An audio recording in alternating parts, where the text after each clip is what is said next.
Live from your Blitz. Rogers gets out. Throws it. Cobb. Touchdown. Rams go awfully quiet. Rogers surveying, fires. That's caught. Randall Cobb into Chicago territory. Randall Cobb inside the 20-yard line. Randall Cobb is going to score.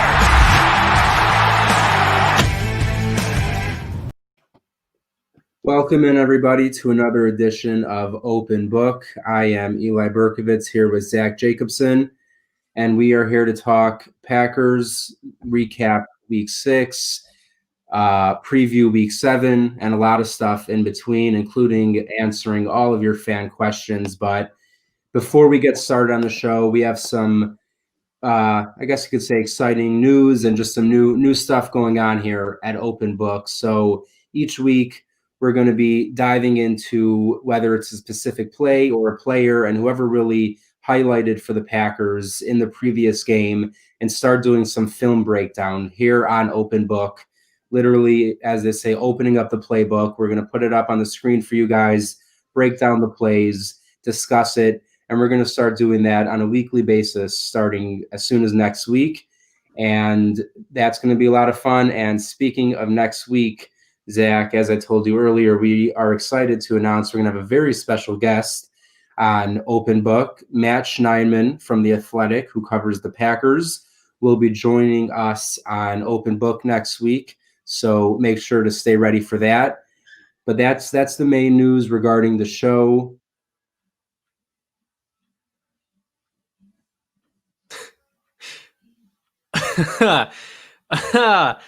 Hey, how's it going, everybody? Hey, welcome to my show. How's it going?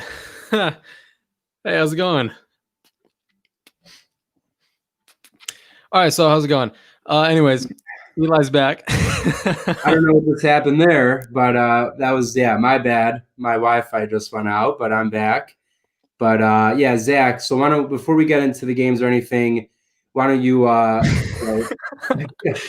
was about to just start fucking like tap dancing or something.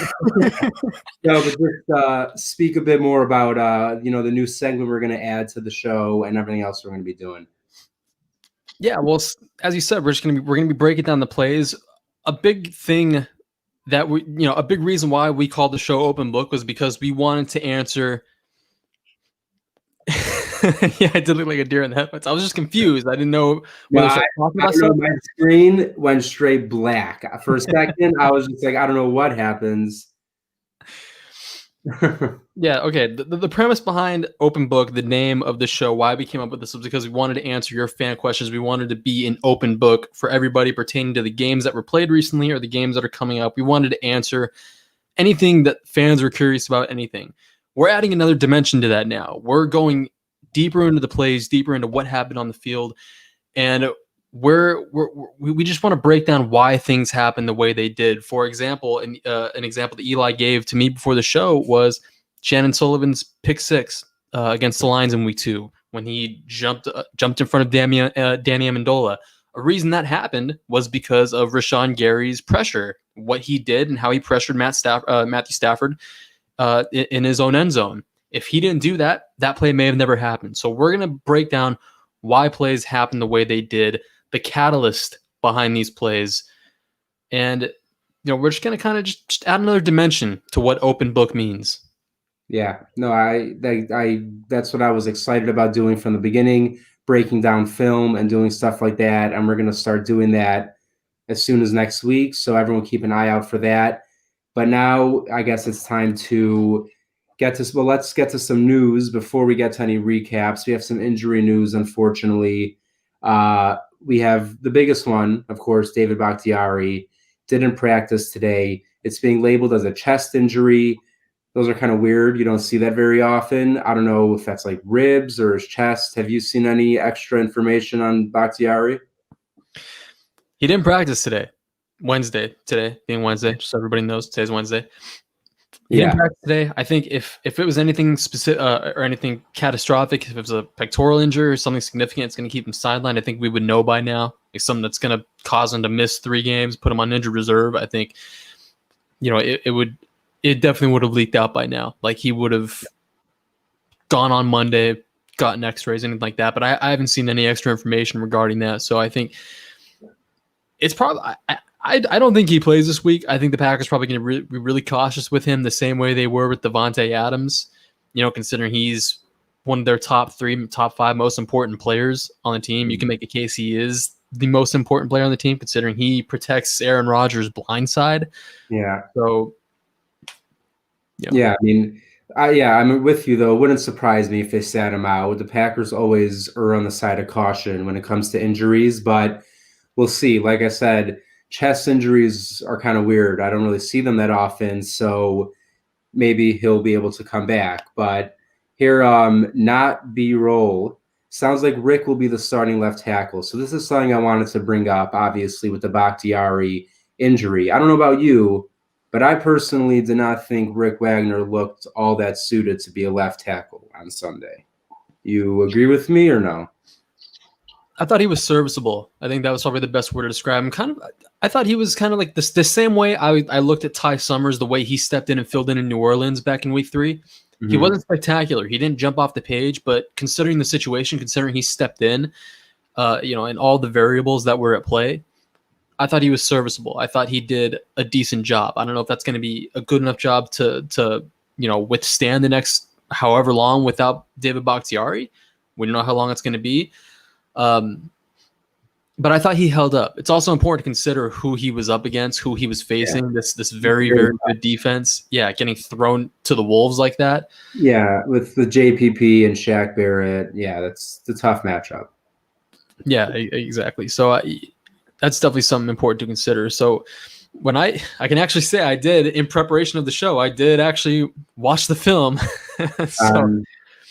On who? Oh, you watched the film for this week. Yeah. No, but I mean, do you think we could see maybe a realigning of this offensive line? If let's just say Bakhtiari's out, could you see, maybe Billy Turner or even Lucas Patrick at left tackle, and then John Runyon at guard? I mean, I feel like there's once we've said this many times, the versatility along the offensive line for the Packers gives them so many options. I mean, I could see Elton Jenkins at left tackle, and then, putting Runyon in a guard. I could see Turner going to left tackle with Patrick going to right tackle and Runyon coming in a guard. I could see Wagner going to right tackle, Turner to left tackle. There's just so many options, which is good. But obviously we want David Bakhtiari. But if Bakhtiari is not going to play, what would be your ideal 5-man line and how they would be set up? I think this is a rough draft since it's only Wednesday. I think right now, off the top of my head, an ideal combination, you take Elton Jenkins. It's a completely different position entirely, but he's still staying on the left side of the line. You bump him out to left tackle, take Lucas Patrick, fill him in at left guard. You got Corey Linsley at center. Right guard, you stick in John Runyon, who he did play earlier this season. I can't remember in which game precisely. Week 1 or 2 was early. I think it might have even been week 1. It might have been the season opener. Yeah. It was either season opener or it was against the Lions. No, I think it was. I think he played 15 snaps in week 1. You're probably right. Yeah. Stick John Runyon at right guard. What is this trade? Just real quick, what is this trade we keep seeing? It's a horrible trade. Okay, just hold on. Let me get my thoughts out first. Finish this and we'll get to that. Yeah, go ahead. Then at right guard, you got John Runyon, who, like I said, he was pretty good in his first snaps of his career. Then right tackle, you keep Billy Turner. He's been ridiculously good at right tackle this season. Very surprising. I think that would be probably the best 5 maybe the Packers can roll with right now. Okay, so yeah, I mean, I tend to agree with you because Wagner is someone I liked coming into the year, but I don't know if I just don't think I've seen enough out of him. And Lucas Patrick has been a nice surprise, and like you said, Billy Turner has been a very nice surprise at right tackle. And I would be perfectly fine if they went out with their starting 5 the way you mentioned, with Wagner on the bench potentially coming in later on. But I don't see Wagner right now as someone that is a must start if Bakhtiari's out. Put him in. But this is interesting and something I wanted to bring up. And I was sitting with my brothers watching before the game, and I said I really think Irvin not being there could make a difference. And they're like, what are you talking about? We like him, but other than returning, what's he really doing on offense? But he was the motion man for the Packers offense for the most part. And even though I think we both discussed last week that they need to start using the motion man more to make defenses respected, but regardless, if there was a player on the Packers offense to basically use as a diversion, let it be Tyler Irvin running across the line, not getting the ball, as opposed to Aaron Jones, which is what we saw this week. This week, they basically put Aaron Jones in the Tyler Irvin role with Jamal Williams a running back. There was a lot more of Aaron Jones motion than we've seen before. And I didn't think that was the best way to do it because it almost eliminates Aaron Jones from the play. And why do that? I think they could have done Shepard in motion. They could have done EQ in motion. They even could have done Jamal in motion. If you're not going to use the motion man anyway, might as well have him be a player you're not going to miss throughout the play. Am I misinterpreting that? I just think using Jones as a diversion is a bad idea when he's one of your best players. See, I'm a big advocate of getting Aaron Jones and Jamal Williams on the field at the same time. Maybe not in this particular way, where you're keeping Jones restricted pretty much to being out there lined up as a receiver and using him as the motion guy. See, they did use, like, this is something that a lot of people, like, including myself at first, I didn't really kind of like, hammer this home to myself at first, but Aaron Nagler, give credit to where it's due, he pointed this out. They did use a ton of motion, but I still think they were kind of restricted with what they were trying to do as far as that motion goes. They weren't able to be as flexible with that motion as they wanted to do. They weren't able to run as many looks with that motion, the pre-snap looks, some of the jet sweeps, a lot of things like that they were doing in the first quarter of the season. Things that they were comfortable. They were working with Tyler Irvin. Exactly. Yeah. No, that's it's funny that you said that because I've actually been tracking to the best of my ability, and I've never claimed to be a mathematician, so I'm probably not 100% right, but I know for a fact leading into this game, the Packers ran some kind of motion on 50.2% of their plays. And then this week, it was actually 56.4%. So they actually did more motion, but the difference was the motion was, bringing Robert Tonyan from out wide in line. It wasn't the motion across the line during the snap. Yeah, it wasn't perimeter to perimeter. Yeah, they weren't going across the field. It was just like, okay, MVS go from the outer boundary to the slot. Like there was no at the snap motion. I counted only 6 plays that they did motion simultaneously with the snap, and that's where you're going to get the most confusion out of a defense. So, like you said, they used the motion, like Aaron Nagler said, they used the motion, but I don't think they used it correctly. Right, and that really goes back to really just what I've been talking about the last few days. What have I been talking about the last few days? I just had a total brain fart. All credit due to Tampa Bay's defense. They were ridiculously good. They're fast. They're athletic. They're just quick to the ball. But I think the Packers were just really. They weren't able to do some of the things that they wanted to do because of that lack of motion. It took away just this huge dimension to their offense because they weren't able to exploit some of the mismatches that they were able to get through those first few weeks. And that motion, that cross field, perimeter to perimeter type of thing they were doing with Tyler Irvin, that exploited so many mismatches. That got guys open underneath, the man beaters, all those types of things. They couldn't do some of that outside of those first 2 drives where they got up 10-0, then it was just a downhill collapse from there. They weren't able to do some of that for really the rest of the game. Everything just looked really one-dimensional. It kind of reverted back to what looked like the 2018 offense, the last year under McCarthy. Like it looked really bland and lethargic. Yeah, very stale. Yeah, not a lot of motion. And also, again, and we say it every week, but this week, I think more than any other week, they're getting out of the snap. They're getting out of the huddle with 8 seconds on the clock left, and they're calling the snap every single time at 0 and 1. And beyond the fact that it's stressful and it rushes the play, it gives the defense just a free jump off the line of scrimmage. They could see the game clock when you're lined up as a defender, and when you see 1 as it's turning to 0, you're going, because either it's a delay game or you're getting the perfect rush on the QB, and they can't keep doing that. And Rodgers mentioned it today in his presser that they need to get out of the huddle quicker. I don't know if it's still the verbiage. They're having problems, LaFleur and him, but they got to get the play in, say it in the huddle, and get to the line. Even if you make 5 adjustments at the line, get to the line with 15, 20 seconds left. Doesn't have to get to the line with 5, 6 seconds on the clock. I agree. And yeah, you're right. He talked about that after the game. He talked about that today. It's something that he's hammered home. And actually, he's been talking about this for years, sporadically, for like a couple years now, getting in and out of the huddle and not running the play clock down. And he's been asked about this numerous times. It's something that he's been working on.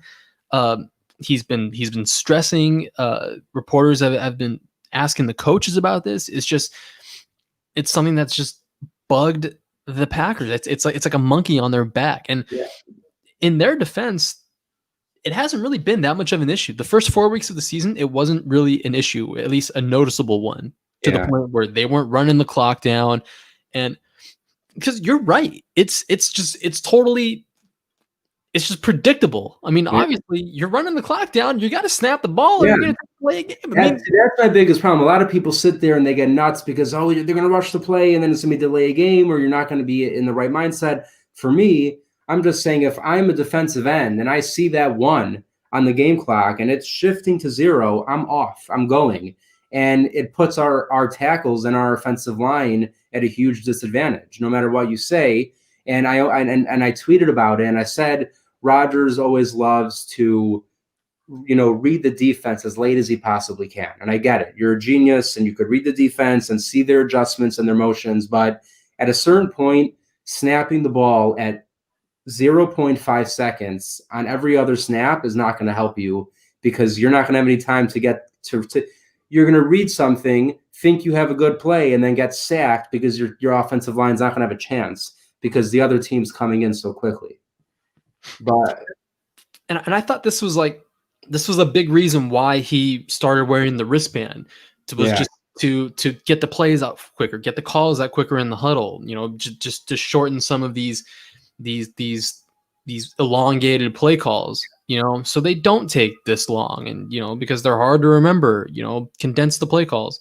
I think look, as long as him and LaFleur continue to work together, the verbiage and the quickness, it's going to come. I mean, it takes time. I mean, we're in year 2, but yeah, they need to clean that up a bit. But let's jump into some fan questions, because we have some interesting ones. And every year it seems like the Packers, we're always talking about, let's trade for a receiver, this, that. So John Ross, we all know, basically as of now, a bust, but a very, very fast bust. And he requested a trade. So do you think John Ross can be someone as that deep threat for this Packers offense, maybe as the motion guy for this Packers offense? Or do you just think this is more, clickbait, Packer trade talk? Well, he hasn't been connected to the Packers, has he? I haven't seen that he has been. I just saw that he wants a trade, and people were connecting the two because we could use a receiver, especially a deep threat, and he represents that. But there's another receiver rumor trade that has me more interested, which involves the Texans. But do you have any other further thoughts on John Ross? If you'd want him, don't want him? No, I mean, outside of being fast, I don't think he's very good. I mean, I've followed his career, and a couple years ago, I did want him. I wanted the Packers to execute a trade for him, just because I thought he was the deep that they were lacking. But I think in this offense, I don't think deep threats aren't as much of a necessity. Not when you have guys that are able to exploit some of these matchups and able to kind of get deep over the top, especially when you got Marquez Valdez-Scantling. You got Alan Lazard, who, let's be honest, he's not fast. He's not a burner. But when he was healthy, he was still getting open over the top. He was still connecting with some of those deep balls. So a lot of what the Packers are doing underneath, some of these scheme-based concepts, guys are getting open deep. So yeah, having John Ross would be great, having him as a motion guy. But when you bring him in and you start training, you start implementing him into the offense and start, putting him through the whole the whole regimen of having him learn LaFleur's system. I mean, by the time he's ready to play, and by the time he has everything grasped and down, it's going to be December. It's going to be January. Yeah. There's going to be no point late for him to make an impact. So you're saying John Ross, is someone that just, and it almost seems like you're saying any receiver they bring in at this point would be, you're not going to get a lot of production out of for a while. So first off, let's just get this out of the way from Lambeau, above 13. Antonio Brown is not going to be in a Packer jersey. He's just not. If he ends up on the Seahawks, that would really suck for the Packers. I claimed him in fantasy today just to be safe. Me too. No, I picked him up immediately because he got to. But Antonio Brown is not going to be a Packer. I honestly, I don't want to get deep into him because it doesn't do with the Packers, but I just don't see why an NFL team would want to associate them. I know how good he is, but he just seems to be a constant issue. I assume, Zach, that you are not advocating to sign Antonio Brown. No, and I can't imagine the Packers would. Yeah, exactly. So associate themselves. Yeah. But the other wide receiver trade talk that's been going around the NFL this week has been regarding the Texans, and supposedly they're saying that all 4 of their receivers are available for trade. So Will Fuller, Brandon Cooks, Randall Cobb, Kenny Stills. Obviously, the name that sticks out there is Randall Cobb. And you just said John Ross, it would take him too long to learn the system, too long to make it worth it. Do you think Randall Cobb, even not learning LaFleur's system, but just his relationship with Rodgers, he could come in and make an immediate impact if they actually made that trade? Yeah, I think he's one of the rare anomalies. I think he would be able to come in and kind of replicate some of the old chemistry he had with Rodgers, because he knows what Rodgers expects and Rodgers knows what to expect out of him. They know what they want from each other. I mean, and plus Randall Cobb, he's a veteran. He's been in this league since 2011. He knows the ins and outs. I think he'd be able to kind of get more of a grasp of what LaFleur is trying to teach quicker than most guys. And Rodgers was talking him up today, talking about how smart he was, a ton, and how he has just an incredible understanding for route concepts and everything. And I mean, that I'm just saying, it sounded like he was advocating for Randall Cobb. That's all. He did say, he said, he misses him a lot and this, that, but there was a quote from Randall Cobb that I want to find real quick. But basically Randall Cobb basically brought here, Randall Cobb on trade speculation. I've seen crazier things happen. I bought a house here, so I planned on being here for the long haul. We'll see how it plays out. There was a conversation after practice that took place. We'll see. So at the very least, it seems like the Texans are preparing to potentially move a receiver. And as good as Will Fuller or Brandon Cooks may be, go ahead. I think, sorry, I didn't mean to cut you off. No, sure. I think that conversation was because I read a story just a little bit before we went on. Deshaun Watson said he had a conversation with all the receivers and all the guys after practice saying that none of them are getting traded and stuff. So I think it was the opposite effect. I think so, yeah. Oh, well, if that's the case, then you can maybe forget what I just said about Randall Cobb coming to the Packers. But yeah, I just thought that Cobb would be a pretty perfect person in the LaFleur scheme to do that motion.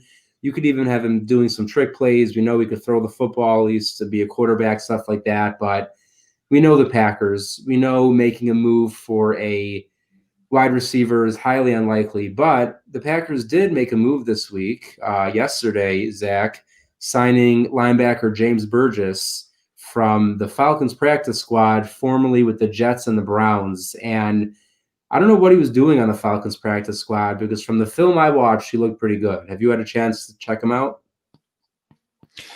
I haven't watched any film on him like you have, because I know you're the tape grinder extraordinaire. But I did do a story on him, and about a half hour after the announcement came out. Yeah, I mean, he's been cut 9 different times. He's been on 7 different practice squads, and he's only played meaningful games for 2 different teams. And I think 27 27 games. Yeah. And 10 starts that came last season, I'm sure, because the Jets, CJ Mosley was out, Avery Williamson, they were both out. So he stepped into the fold and he gave them meaningful snaps. He put out some good numbers and he came in and he produced from a statistical standpoint. I can't look at the tape or anything, but there's a reason that he keeps getting cut. But at the same time, there's also a reason that he keeps getting signed. Obviously, teams see something in this guy. They see just tremendous upside in this guy. And obviously the Packers, for them to sign him to their active roster and take up one of the 2-3 remaining spots, I think right now they're at 51, to take up their 51st spot on their active roster. Obviously, Matt LaFleur sees something in him. Brian Gutekunst sees something in him.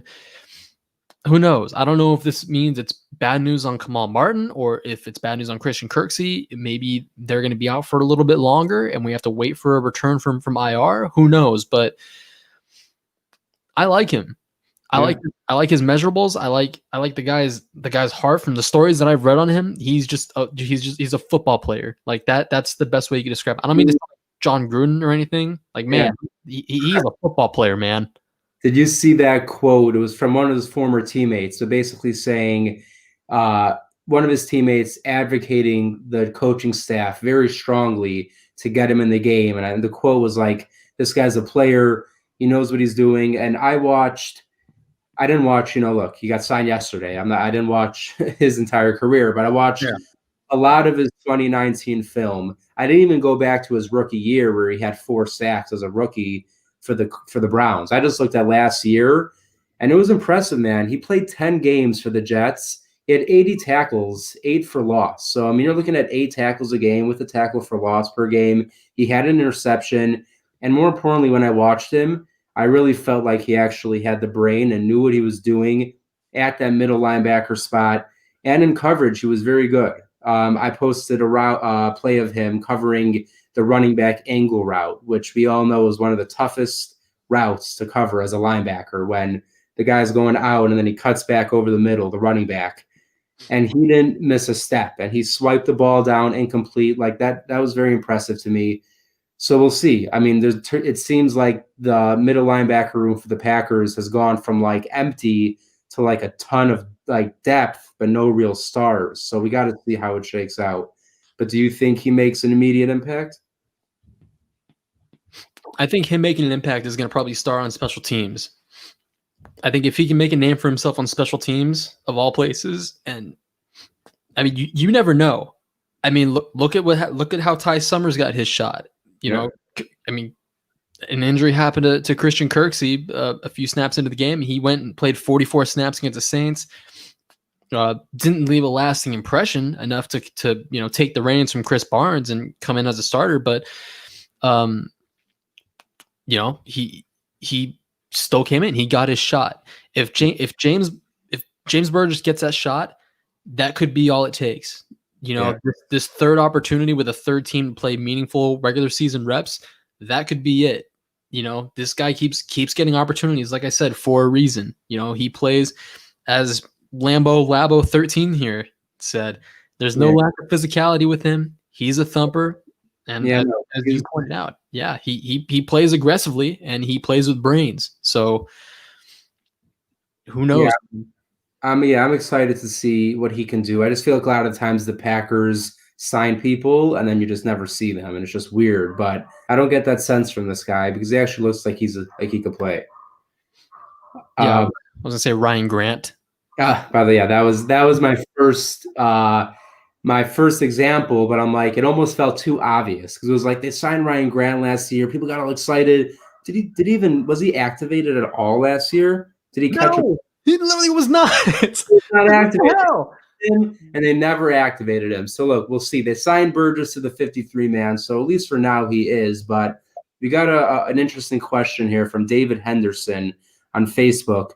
Do the Packers go after another D-line or pass rusher, considering how inconsistent our pressure has been between Preston and Za'Darius? So this is a conversation we needed to have anyway, more regarding Preston than Za'Darius. Obviously, Preston Smith right now is not living up to expectations, We thought Kenny Clark's return would help that out a lot. It didn't happen this week versus Tampa. I'm not saying it can't happen the rest of the way. Tampa came into this game clearly very locked in and ready to go after an embarrassing performance against the Bears the week before. But do you think the Packers, so if we always talk about trading for receivers, it never happens. Do you think the Packers can make a move for a defensive lineman? I don't see another middle linebacker coming after Burgess. So I guess it's really just, do you think that there's a defensive tackle the Packers could target? You know what? I really hope so. Like I have been Shelby Harris. Yeah, that would be a good option. Shelby Harris. Timmy Jernigan was just released. I know he's been a little bit of a journeyman the last few years. He's been with like 4 teams. Try saying that 4 times fast. Journeyman. I tried in my head and I couldn't even do it. So. Yeah, no, I've been clamoring for some defensive line help since the draft. Yeah. Pretty much. And granted, the Packers, they've been getting some good stuff recently from Montravius Adams and Josh Jackson, who we haven't talked about yet. Kingsley Keeke's been standing out. Tyler Lancaster, who's now hurt. Thank you for pointing that out. They need some help there, especially now with Lancaster down. So I would imagine that they make a move for a defensive lineman, but I don't think it's going to be the move that any of us. Yeah, it'll be a guy off someone else's practice squad. Exactly. Probably never heard of.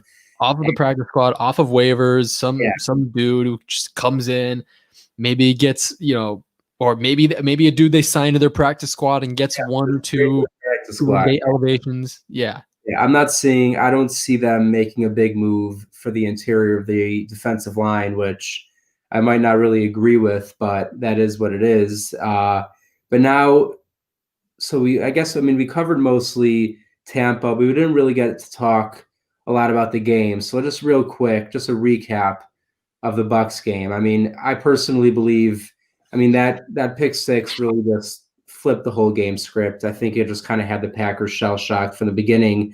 But more importantly, and where this is leading to is all over Packers Twitter, Mike Pettin, and what to do about the situation. Because that picture that everyone has seen that's gone viral, it's not just one play. I said it last year. I said it this offseason. We've seen it this year. Where are you with Pettin right now? Are you let's wait and see? Are you on panic mode? I want to smack him upside his bald head sometimes. You know that? Yeah, me too. Very much. I never wanted to do that to Dom Capers because he was too old. I wasn't going to assault the elderly or something. Yeah. I don't know what Mike Pettin, man. He doesn't adjust. I don't know what he's thinking half the time. And I know it's totally different from our perspective. We're watching from our televisions. We're watching all 22 tape. And from our perspective, everything just seems so puzzling. It seems so confusing. And the reality is we don't know as much as these guys.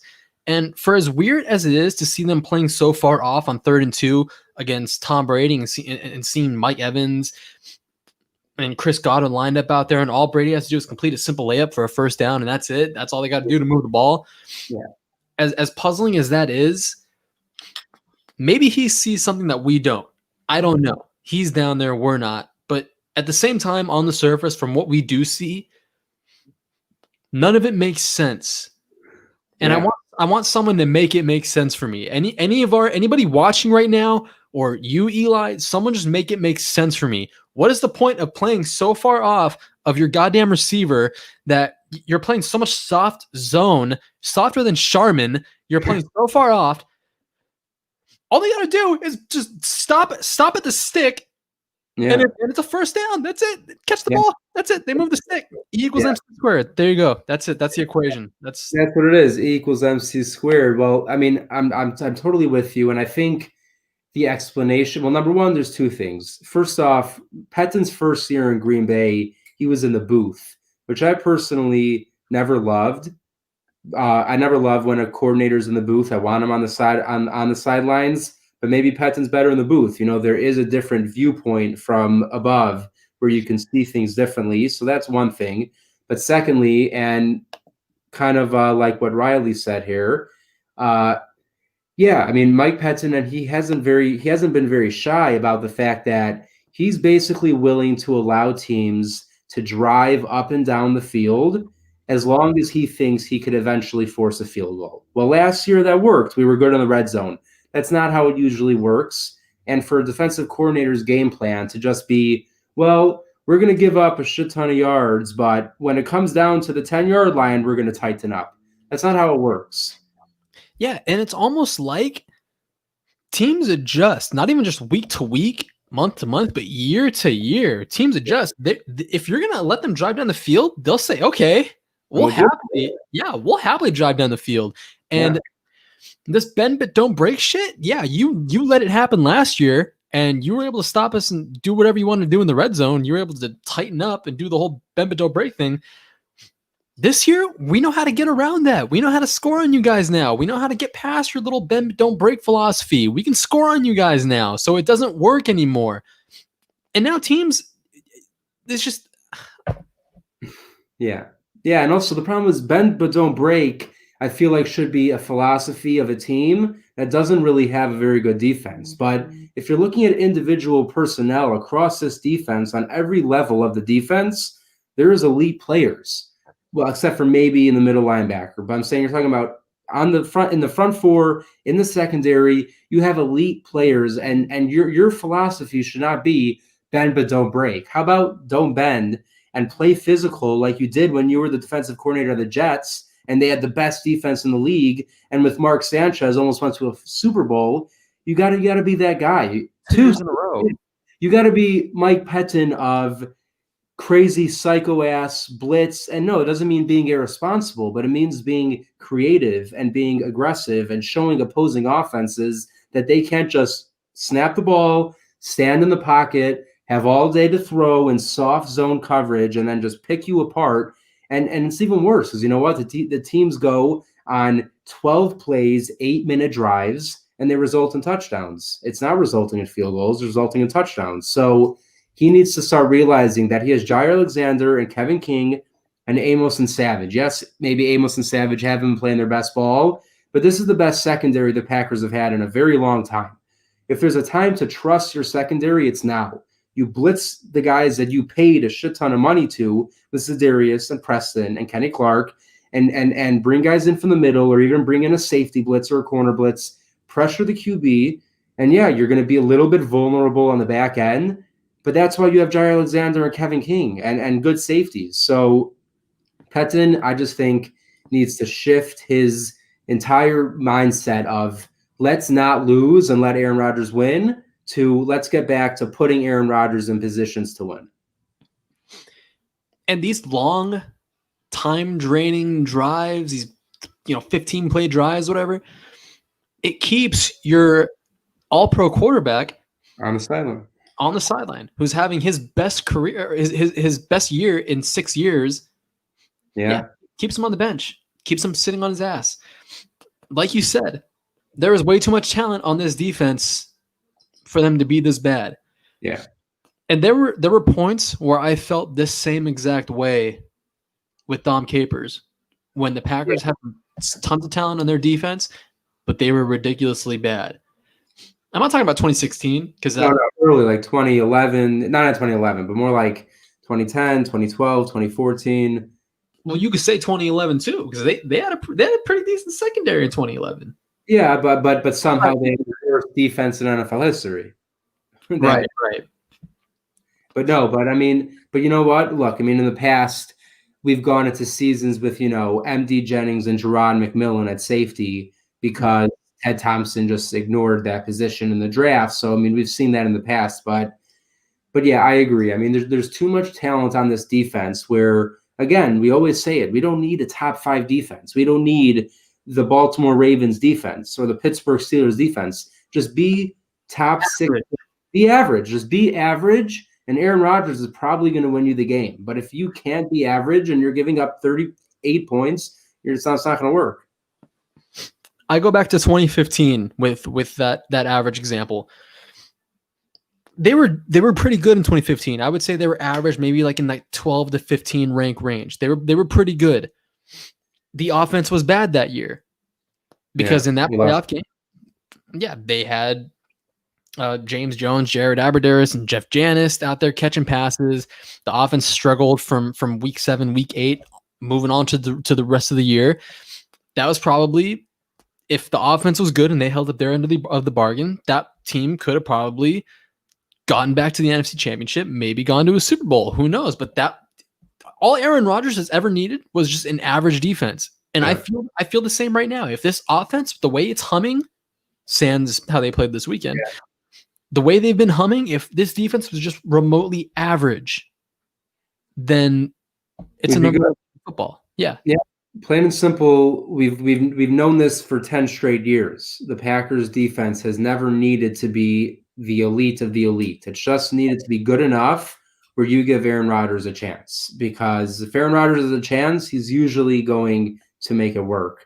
But Katie, so it seems like the Packers are putting together better run stop ratings than pass rush, and that wouldn't surprise me. Truth is, I don't think we've been giving up a lot of like 4 or 5 yard runs, but I don't think we're getting gashed as much in the run game as we did last year. And pressure wise, like she said, we're not really putting pressure on the quarterback. So Darius had the 3-sack game versus Atlanta. Other than that, maybe week 1 versus Cousins, we put some good pressure, but Gary, Clark, Preston, and Za'Darius.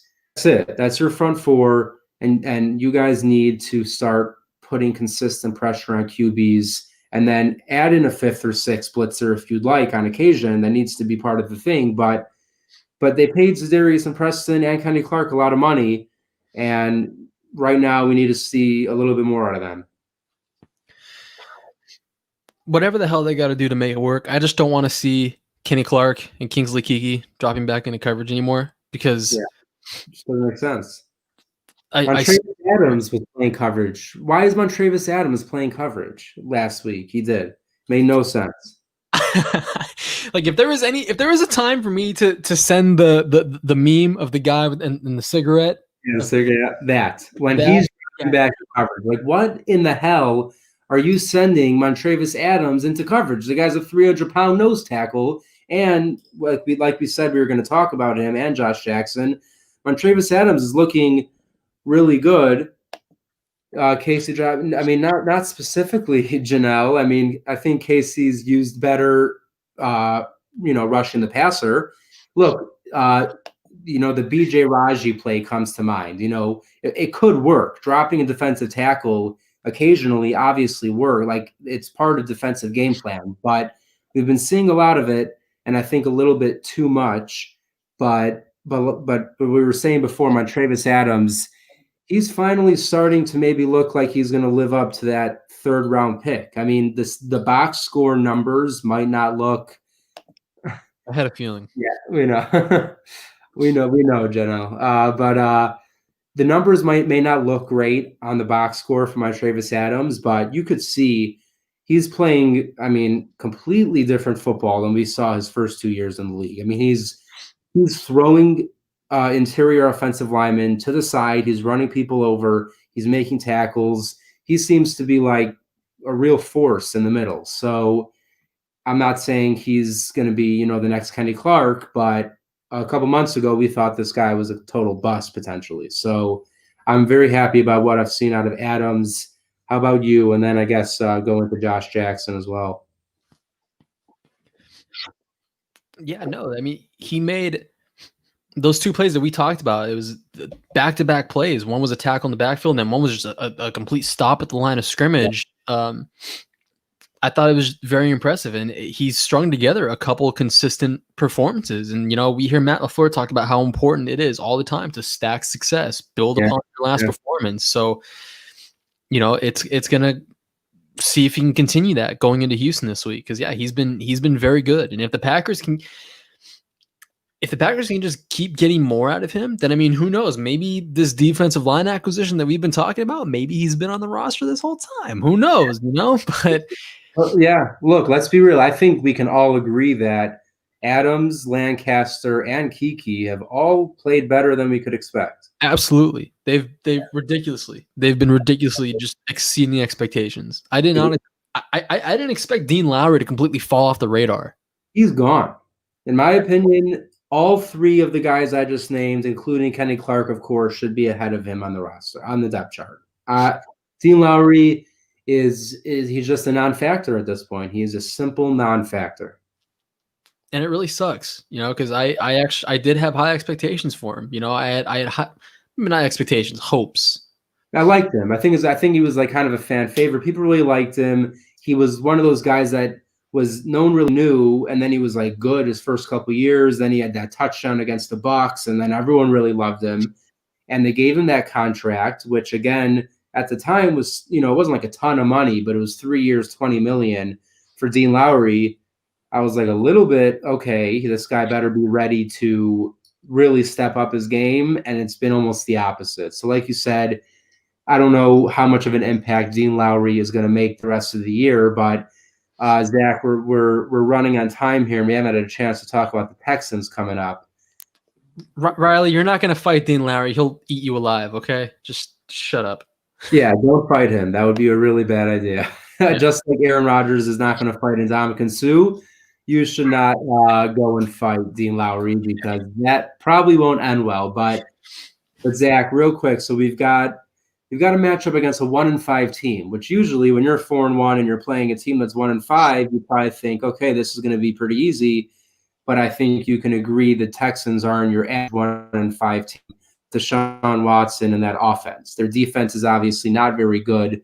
So I guess just, a couple things you're looking out for, both offensively and defensively, for the Packers heading into this game. Offensively, I want to see them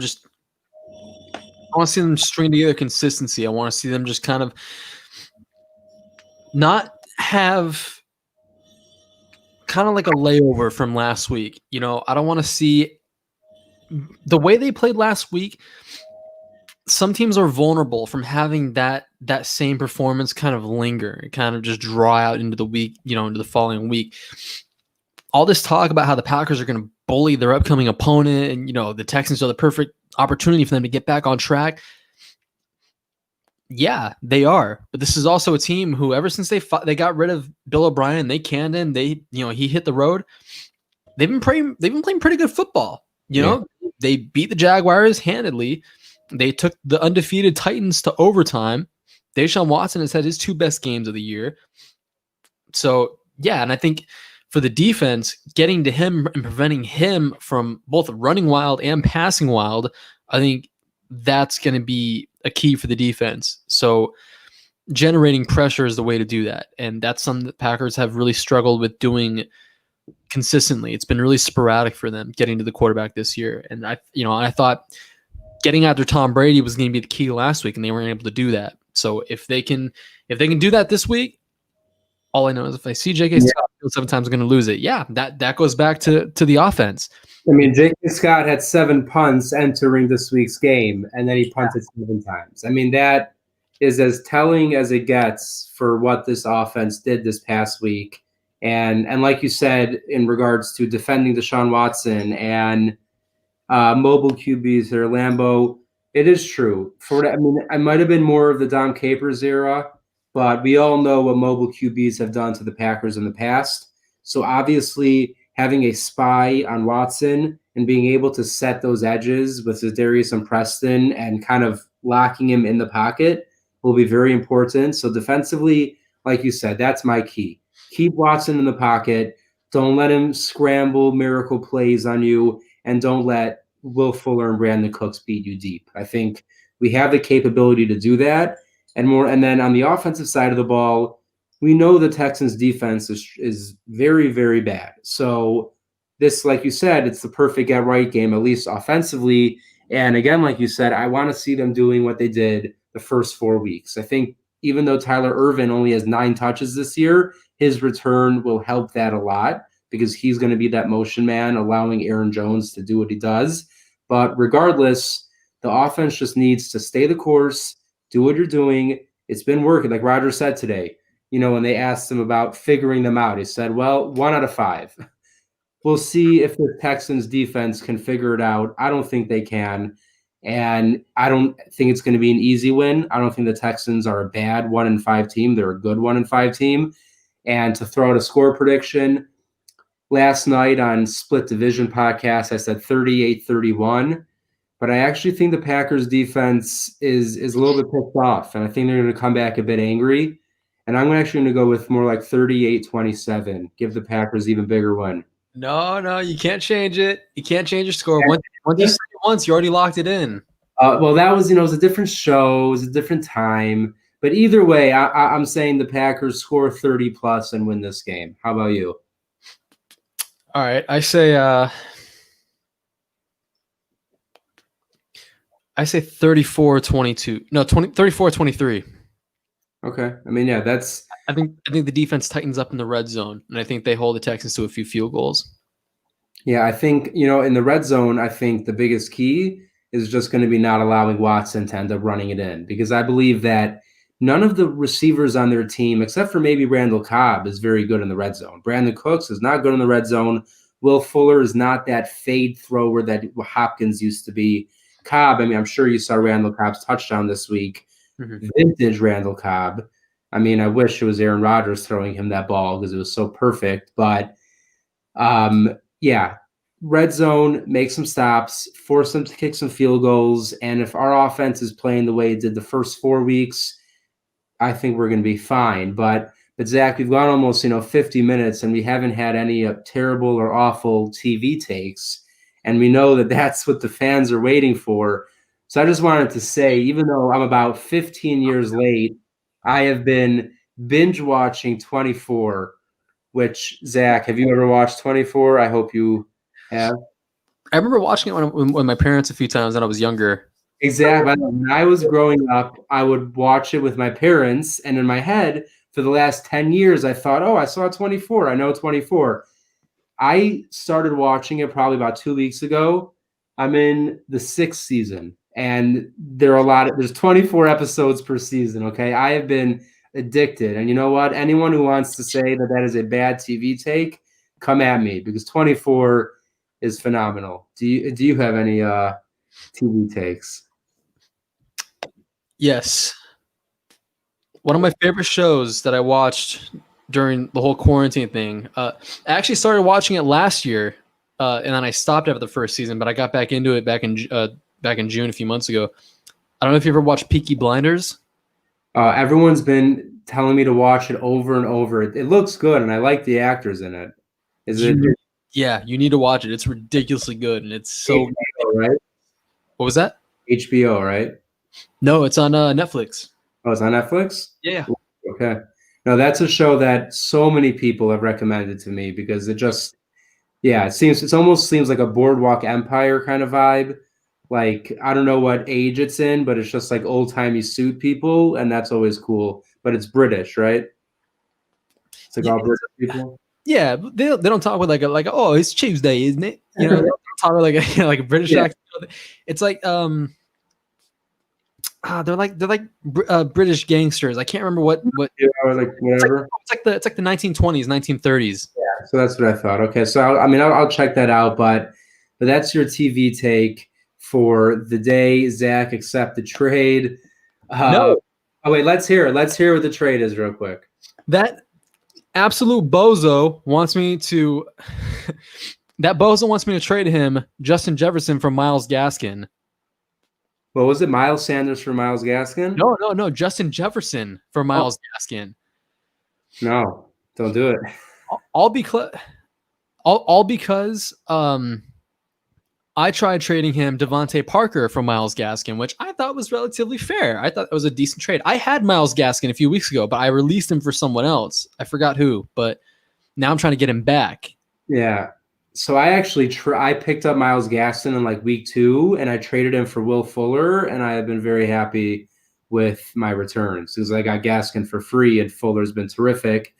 But hey, Zach, ask Eli, Reese's stuffed with pieces. So what? Have you ever had Reese's stuffed with pieces? What does that mean? Reese's Pieces? Just like the little ones? You've never seen those either? They're like Reese's big cups, and they're stuffed with Reese's Pieces. Oh yes, I have seen them. And I love Reese's, so don't attack me. I've not yet had a chance to eat it, but chocolate and peanut butter is my go-to, like, sweet dessert snack. I'm not a candy guy. I'm not a sweets guy, but chocolate peanut butter mixture gets me every time automatically. All right, you live for another day. Okay, good. I'm happy I made it through without any terrible takes on food and on TV. And before we head out, I want to remind everyone next week we will, as planned, have Matt Schneidman from The Athletic coming onto the show. It will be very exciting. We will also be breaking down game film each and every week here on Open Book, and I think you guys will really enjoy that. And before we head out, make sure to give Zach a follow at @ZachariahJ on Twitter. And you can find me on Twitter at bookofeli_NFL. Of course, follow Game On Wisconsin at GameOnWY on Twitter.